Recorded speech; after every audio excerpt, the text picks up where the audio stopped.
Welcome. Well, here's podcast number 26. I'm just doing this little thing by myself because I haven't I haven't really posted content for a little while, and felt like it was a good time to go ahead and break that streak. So, um, you can hear my voice right now. It's a little bit raspy. The reason why is because I came down with COVID about a week ago. I'm doing a lot better now. I'm actually getting out of it, but I was feeling kind of bored, so I wanted to do something productive with my time. But today we have a series about or just an episode about my 1 year in Austin. So I actually ended up passing my 1 year anniversary about like a month ago or so. It was sometime in August that I moved over here, but I hadn't really done a series on that. I hadn't done an episode on that, so I wanted to kind of retroactively go ahead and do that. But I wanted to do it on what kind of knowledge that I've acquired in the city of Austin over the time that I've been here, and I say that because it's a city that a lot of people have interest in. I think a lot of people have been curious about Austin. A lot of people want to move here, and whenever I go online, it seems like all the information on it is a little bit out of date. That's probably the best way to put it. Um, it's like I look for stats on what the cost of living here is, or what the average wage is in specific job functions, but it always seems to be very off from what I'm experiencing here. So I would I would be very surprised if the statistics that you find online are the stats that are the true are true now, even in 2021 in September. So I'm gonna go ahead and just start with all the information that I wrote down here, but um, kind of going off of the stats that we were talking about and cost of living, it's really, really expensive here. I know a lot of people move from places like New York or California in order to come here, and yeah, if you're moving from Manhattan, or if you're moving from like San Francisco or something, yeah, it's definitely going to be a lot cheaper here than it is in those places. But man, Austin, I'm telling you, I I think the rent here is quickly approaching the prices of even the Bay Area in New York. So I wouldn't be surprised that if in a couple years time we were at the same level as those two cities. But like for example, my buddy pays about $2,300 for a one bedroom with a loft. Now it's a gigantic property, a gigantic unit that he has, but it's like 2,400 that he pays for this place, and this is in Austin. It's not in like New York or something, right? And me and my roommate, we found a place here that it's pretty affordable. It's about 1,300, 1,400 for a two-bedroom, but it's in like a really crappy part of town, right? Back when I was living in Oklahoma City, I paid about $600 or $700 a month in rent, and that I split that with somebody else. So you end up paying about 300, $350 for rent every month. That's really cheap. Austin, it costs more than double that to live here. So it is definitely not a cheap city by any stretch of the imagination. And kind of going along with that whole expensive thing. Whenever you go to restaurants and for entertainment here, a lot of the stuff that you would do in Austin, you kind of have to have money in order to do, right?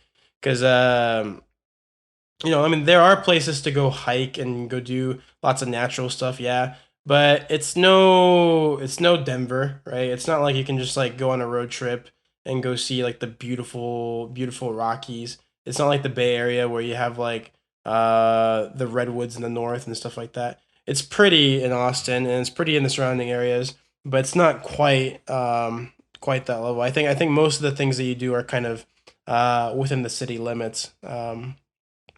So definitely keep that in mind. It's pretty expensive for entertainment's sake. And then don't come here looking for a house. Just the housing market is ridiculous right now. Whenever I moved here, I think people were buying houses for fairly all right prices, but now the housing market has kind of skyrocketed because of the amount of people that are moving here. So if you want to buy a property in the Austin area, you'd probably have to look at buying something in, I don't know, like the surrounding areas like San Marcos or in New Braunfels, which is really far, so I wouldn't recommend it. Round Rock, Leander. There's a number of places you can go for that. And then let's see. So on the next note, for getting back to that entertainment thing we were talking about, one of the things that I really recommend is participating in water sports while you're here, because it's one of the biggest things that you can do that's like very cost effective and very fun. That's kind of like an Austin exclusive or like an Austin special. And the first thing that I'd recommend doing when you get to Austin is getting a stand up paddleboard. Excuse me. And the reason I say that is because as soon as you go to the downtown of Austin and you look into the Colorado River, right? And you look towards Barton Springs, which is like this area with natural spring water that flows from underground and creates this like really cool grove looking thing. But right where the Colorado River and Barton Springs meets, there's an area called the Sandbar where a bunch of people go and hang out, and they have their stand up paddle boards.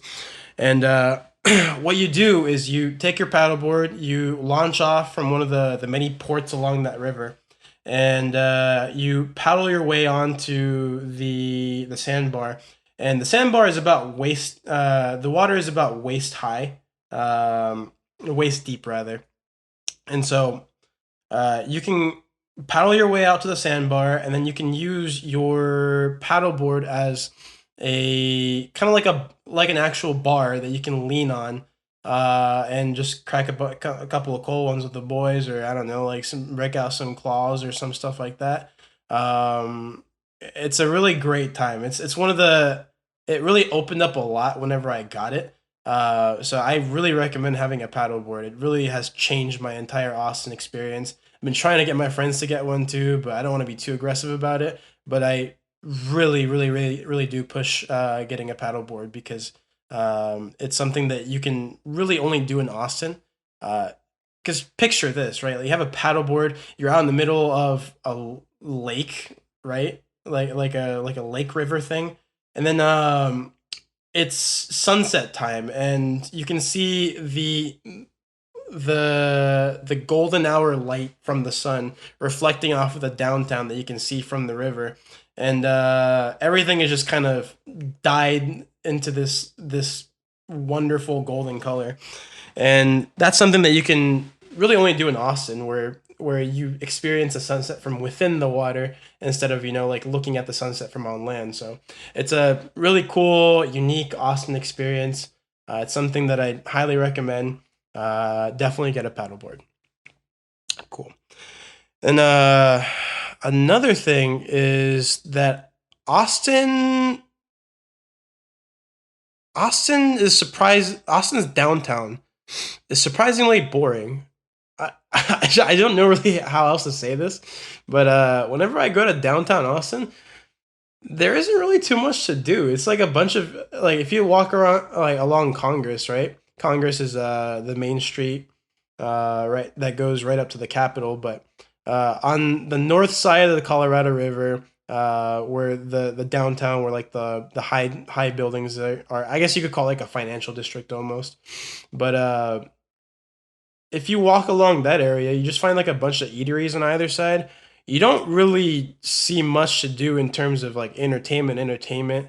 It's not anything super exciting. It's it's a little bit weird. It was kind of a funny experience when I first walked through downtown because there wasn't too much to do. But it is really exciting if you go there at night because there's a bunch of bars on dirty on Sixth Street, and it is a great place to go bar hopping if you're going there for that specific purpose. But otherwise, man, it's there's not too much to do there besides drink and eat. So that's something that I found a little unfortunate. But here's the good news, though. Austin has two downtowns essentially, and when I say that, what I'm talking about is the Domain. The Domain is this weird residential shopping project that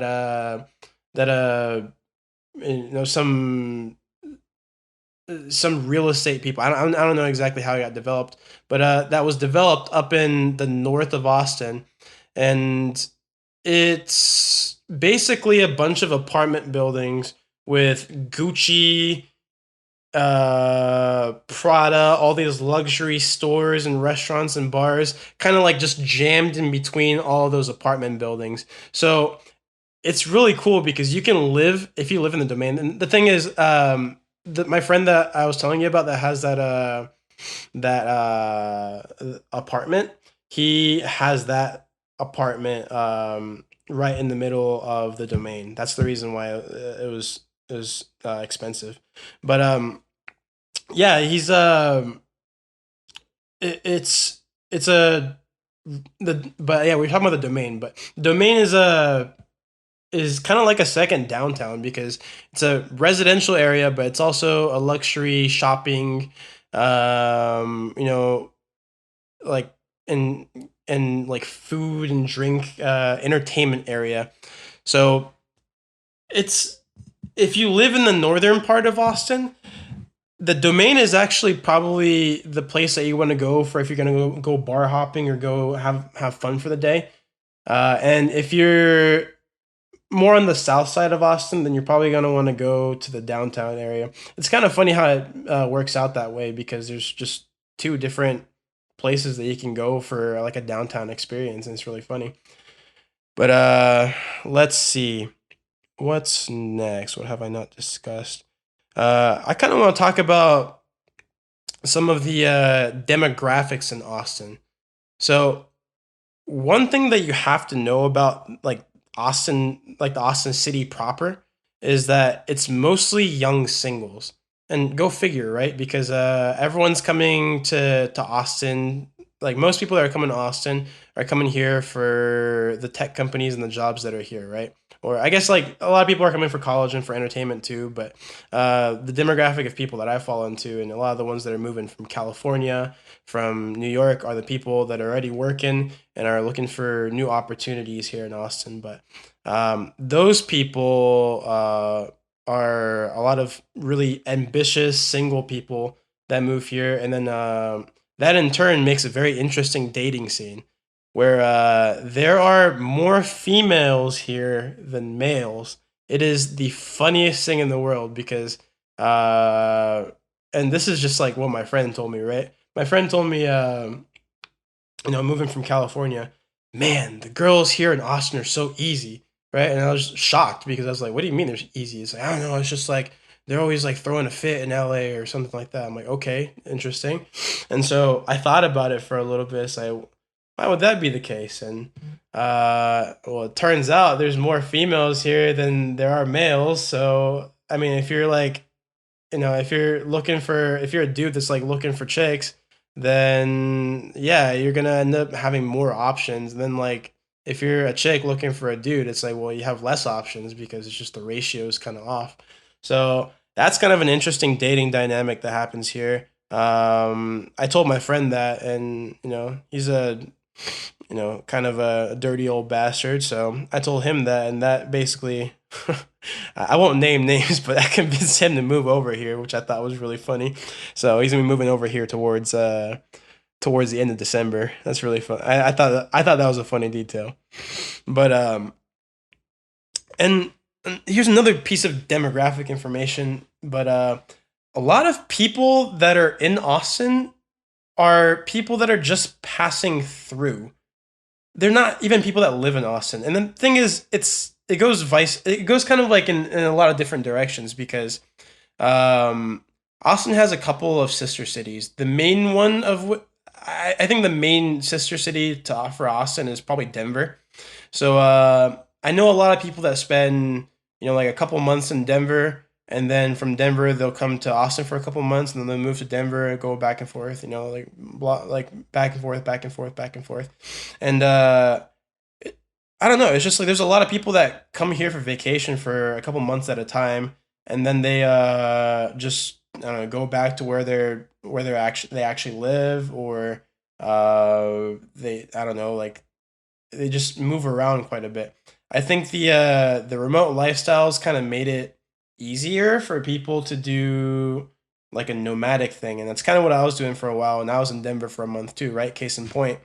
And there's a lot of people that do the same thing in Austin, or like they'll take like a month off or like a week off or something, and just kind of tour Austin, have fun. So a lot of people here are people that are just passing through and just trying to have a good time because honestly, Austin is a party city. In the words of a dude that I met on the lake, that sandbar that I was talking about earlier with the paddle boards, right? Austin is kind of like adult Disneyland. Those words could not be any truer. It is a place where you go as a single person to have a lot of fun.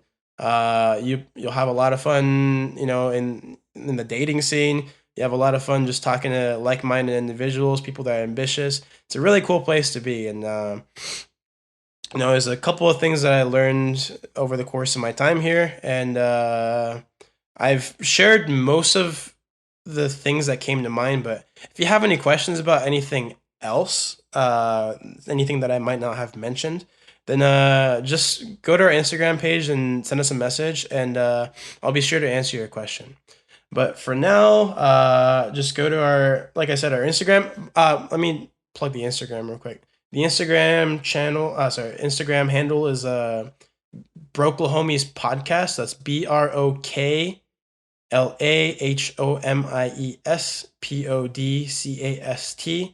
That's Broklehomies Podcast, and that's just go there, send us a message, connect with us, follow us, like our images, uh, and yeah, just be part of the community.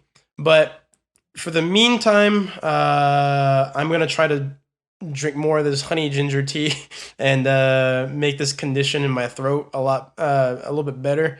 So until next time, just keep waiting. I'll have podcast 27 done a lot more promptly than this one was done from. You get what I'm trying to say? I'm trying to release more podcasts so that I can keep y'all entertained. Is that good enough? All right. Bye.